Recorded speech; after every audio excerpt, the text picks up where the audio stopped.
Para esta aula vão ser necessários os assets disponibilizados na descrição do vídeo. Descarrega o ficheiro zip e copia as pastas Sprites e Sounds para a pasta do projeto de Godot. Assim que voltares ao Godot, ele importará todos os ficheiros possíveis de usar no projeto. No Godot, qualquer coisa que possa estar presente no jogo é uma scene. A scene pode conter apenas um node ou ser uma árvore de diferentes nodes com diferentes funcionalidades. E como já deves imaginar, o jogo em si é um conjunto de scenes dentro umas das outras.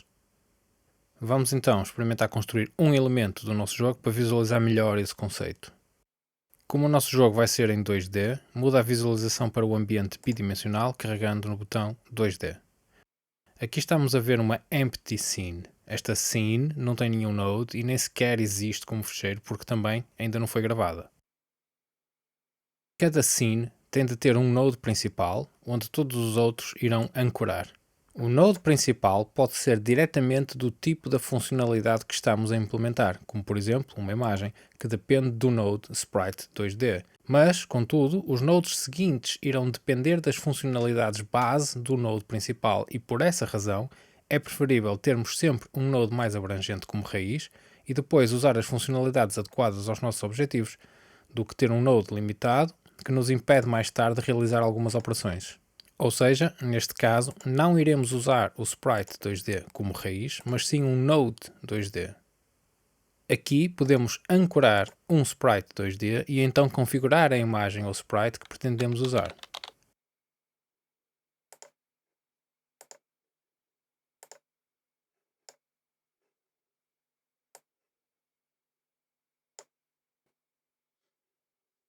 Outra forma mais fácil de adicionar nodes é simplesmente arrastar os ficheiros para a scene. Neste caso, o Godot não só adiciona o node correto, como também muda o nome do node para igualar o do ficheiro. Este sprite contém quase todos os assets que vamos usar no nosso jogo. Isto é prática comum porque, de uma forma muito simplificada, sempre que o computador tem de desenhar um elemento no ecrã, a informação vem de um ficheiro. E se todos os sprites são contidos num único ficheiro, o computador lê essa imagem uma vez e depois distribui cópias ou partes dela pelo ecrã. Assim diminuímos os chamados draw calls e aumentamos a performance do jogo, principalmente quando temos dezenas ou milhares de elementos a voar pelo ecrã, que é o que vai acontecer neste jogo. De uma forma geral, teremos o jogador a apontar para cima e que se movimenta em todas as direções.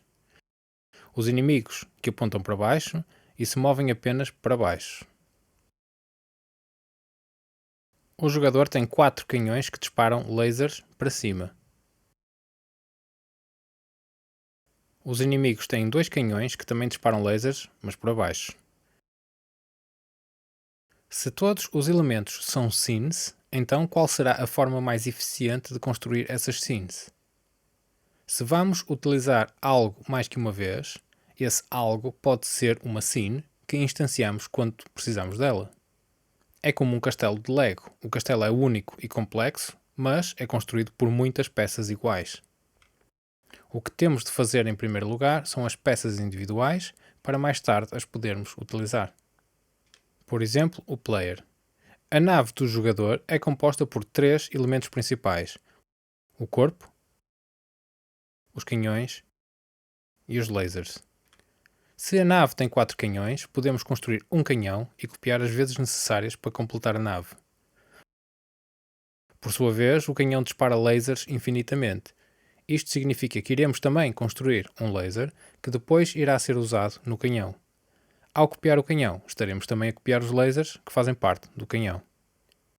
Se olharmos para a estrutura em árvore da scene player, temos a nave e ancorado nela as 4 cópias do canhão. O canhão terá um script que controlará um laser sempre que a tecla espaço é premida. O laser não estará diretamente ancorado no canhão porque tem de ser independente do movimento do mesmo, mas o canhão tem de estar agarrado à nave para poder seguir a posição dela. Isto significa que, se a nave se mover, o canhão segue com ela, mas os lasers continuam a voar onde estão. Para os aliens, o processo será semelhante, com a diferença de ser de cima para baixo. Toda esta ação acontece num nível do jogo e para albergar todos estes elementos, estas scenes, em conjunto, teremos também que construir a scene level 1.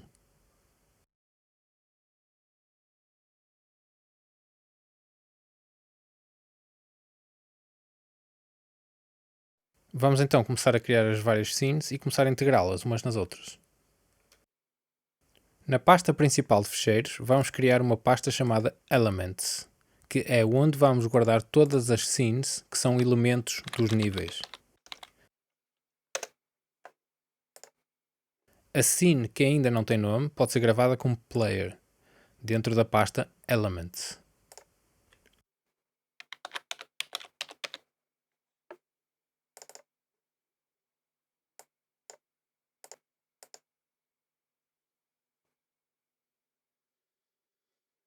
O player só deve ter um dos sprites, por isso, selecionando o node Sprite 2D, podemos alterar as suas configurações no Inspector. Neste caso, vamos ativar a opção Region e em Edit Region delimitamos a nave do player.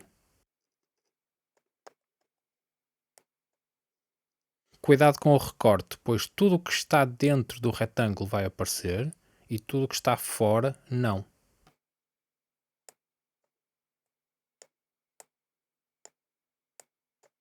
No final carregamos em Close e já temos a nave do player isolada. Podemos agora criar uma nova scene, carregando no sinal mais no cimo do painel e, mais uma vez, selecionarmos um Node 2D como raiz. Podemos gravar já esta scene com o nome Level 1 fora da pasta Elements.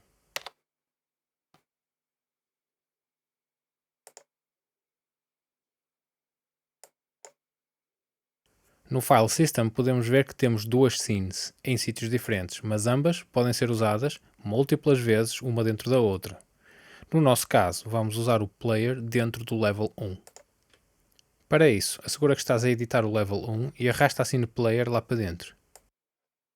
Para a árvore não ficar muito confusa, devemos mudar o nome do node principal de cada scene para algo representativo, porque quando adicionas um elemento a outra scene, o nome que vai aparecer é o do node raiz. Como podemos ver também, se precisarmos de mais elementos iguais a este, é só arrastá-los para a scene. Neste caso, o Godot altera o nome incrementando-o com um número. Se carregarmos no Play ou na tecla F5, o Godot vai correr a scene configurada em Project Settings, Application, Run, Main Scene. O retângulo roxo é o que vai aparecer no render final. É como se fosse uma câmera por defeito, mas para termos controle sobre a câmera temos que adicionar uma câmera 2D. Esta aparece a magenta e permite ser configurada no Inspector.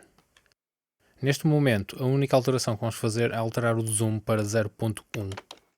A área da câmera fica maior e os elementos do jogo ficam com um tamanho mais adequado. Na minha opinião, é preferível ter todos os sprites à escala uns dos outros e todos os elementos a 100% de tamanho. Isto vai facilitar as interações e configurações mais tarde. Carregando em F5 ou Play, vemos então a nossa nave perdida no universo e sem se poder mover. Na próxima aula irei detalhar as características do script e da linguagem C#, mas agora iremos copiar apenas um pequeno script só para compreender a adição de funções aos nodes. Cada node pode conter um script. Neste script podemos programar o que bem entendermos. E neste exemplo vamos programar um movimento da nave. Começa por criar uma pasta de scripts.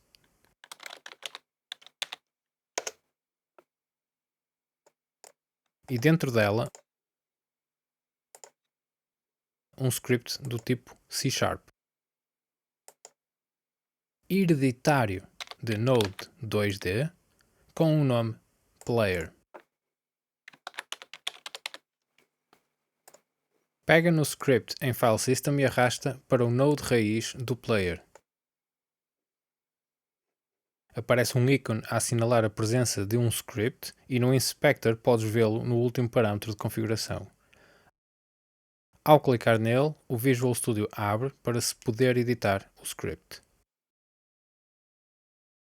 De uma forma muito resumida, o script tem três grandes blocos: a classe, o ready, e o process.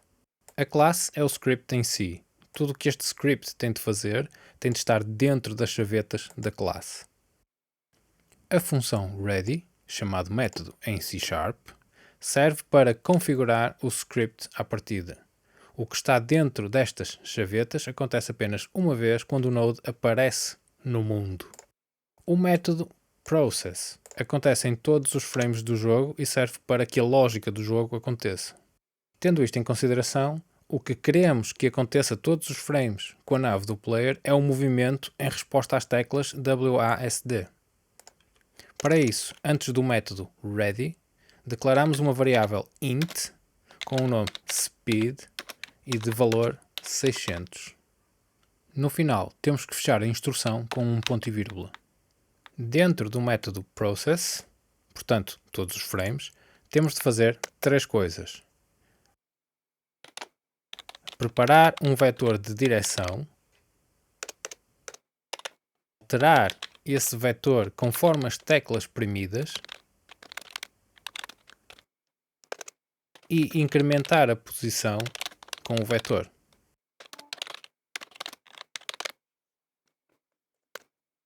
Então, declaramos uma variável tipo vector2 chamada movement com o valor new vector2. De seguida, verificamos se cada uma das teclas está a ser premida.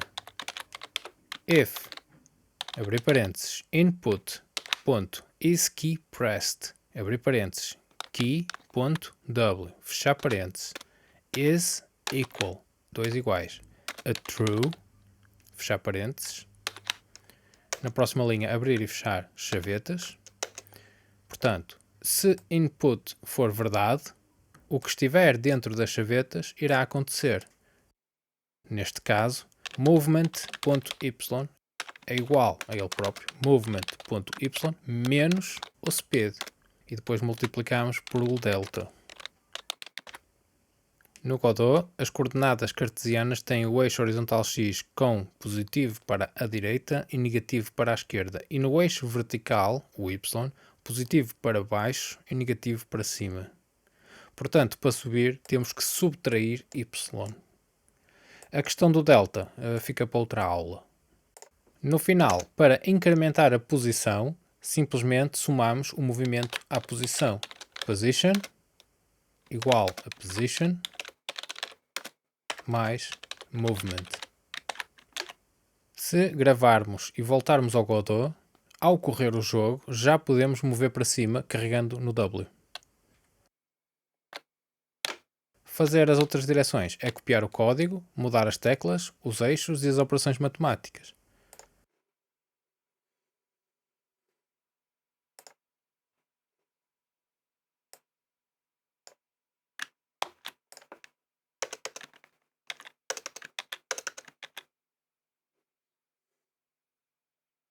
Portanto, para baixo é S e soma-se o speed ao eixo Y.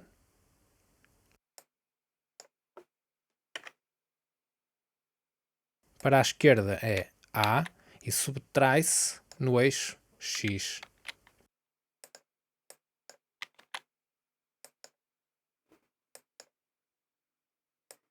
Para a direita é D e soma-se no eixo X.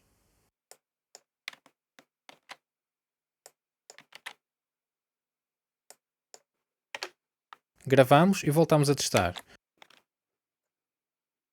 Como podemos ver, a nave já se move em todas as direções e como estamos a multiplicar o movimento pela variável speed, podemos facilmente alterar a velocidade mudando apenas o valor do speed.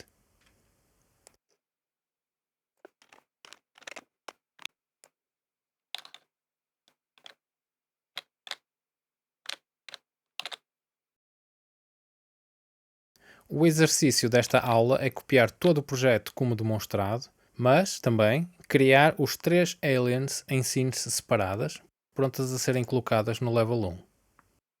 O desafio é criar um script para os aliens que os faça moverem-se automaticamente para baixo.